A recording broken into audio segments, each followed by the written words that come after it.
देखो लोग सुंदरता पर मरते हैं, सुंदरता सिर्फ शरीर की गंदगी हुआ करती है, शरीर की गंदगी होती है। जितनी हम सुंदर होंगे शरीर की गंदगी होती है। सज्जनों एक बात याद रखना, किसी व्यक्ति को लैट्रिन आना शुरू हो जाए, लूज मोशन हो जाए, बोलो दस्ता आना शुरू हो जाए, क्या वो सुंदर रहेगा? 1 महीना जिसको दस्त हो तो गाल पिचक जाएंगे, चेहरा काला पड़ जाएगा। इसका मतलब समझते हो कि शरीर की सुंदरता वो लैट्रिन है, गंदगी है। बोलो जिस सुंदरता पर हम मरते हैं वो गंदगी है। सुंदर तो विचार होने चाहिए।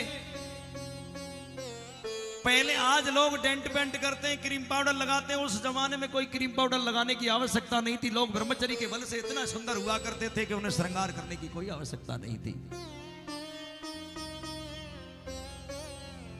जिस सुंदरता को देख करके मरते, जिस धुंधगारी ने सुंदर वेश्या को देखा, वेश्या गमन करने लगा। एक बात आपसे कहूं, सच्ची घटना आपसे कहूं, एक ब्रह्मचारी गुरुकुल में पढ़ करके और विद्या पूरी हुई तो गुरुजी ने सोचा कि इसका टेस्ट ले लिया जाए। गुरुजी ने कहा बेटा ये सामने वाला जो गांव है उसमें तुम्हें भिक्षा करने जाना है। गुरुजी ये जानते हैं कि देखिए ब्रह्मचारी है कि नहीं है। अब ये कमंडल लेकर के सामने गया तो कुछ माताएं पनघट पर पानी भर रही थी, कुआं पर पानी भर रही थी। अब इसने एक सुंदर स्त्री को देखा तो मोहित हो गया, काम ने इसको परास्त कर दिया। उससे बोला बहन पानी पिला दो। वो भी एक गुरुकुल की ब्रह्मचारी थी, जानती थी इसकी परीक्षा हो रही है, परीक्षा में फेल हो जाएगा। उसने मना कर दिया, मना कर दिया, नहीं बोली, इशारा कर दिया।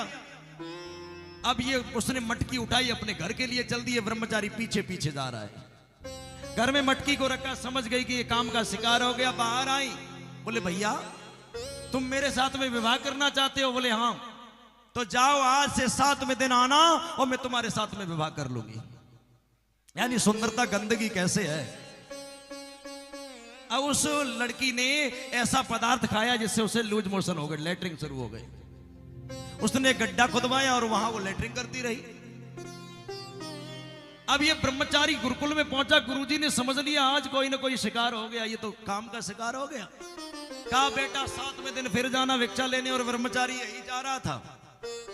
7 दिन बड़ा मुश्किल से कटे और जैसे ही उस घर में पहुंचा तब तक 7 दिन में वो बेटी लैट्रिन पेशाब से इतनी बुढ़ी हो गई, गाल पिचक गए, झुर्रियां लग गई, लाठी लेकर के चलने लगी, बुढ़ी हो गई, लैट्रिन पेशाब निकली, बुढ़ी हो गई। जिसको दस्त हो 7 दिन तक बोलो उसकी क्या स्थिति रहेगी। लाठी लेकर के चलने लगी। ब्रह्मचारी आया, आवाज लगाई भगनी भिक्षाम देहि। सो लड़की लाठी लेकर के निकल करके बाहर आई। ब्रह्मचारी ने देखा वो बहन कहां है जिसने मुझसे कहा था मैं 7 दिन बाद तेरे साथ में विवाह करूंगे। बोले भैया मैं ही हूं। बोले आप तो बुढ़ी हैं, वो तो बहुत सुंदर थी। बोले नहीं भैया मैं ही हूं। बोले नहीं वो बहुत सुंदर थी। बोले आजा सुंदरता देखेगा तो चल मेरे साथ। अंदर गई है और लैट्रिन वाला गड्ढा दिखाया, जा ये सुंदरता ये गंदगी है, ये पड़ी है देख। बोलो उस लड़की के शरीर से किसी ने रक्त निकाला, किसी ने मांस निकाला, केवल उसको लैट्रिन हुई तो इतनी कुरूप हो गई, इतनी कुरूप हो गई कि उसको उस ब्रह्मचारी ने पहचानने से मना कर दिया, मैं तुम्हारे साथ में विवाह नहीं करूंगा। कहने का तात्पर्य जो सुंदरता होती है वो गंदगी होती है। और जिस गंदगी को हम देख नहीं सकते, उन मलमूत्रों के द्वारों से इतना प्रेम होता है, हम गंदगी नहीं देख सकते और उसके पीछे दौड़ने लग जाते हैं सज्जनों।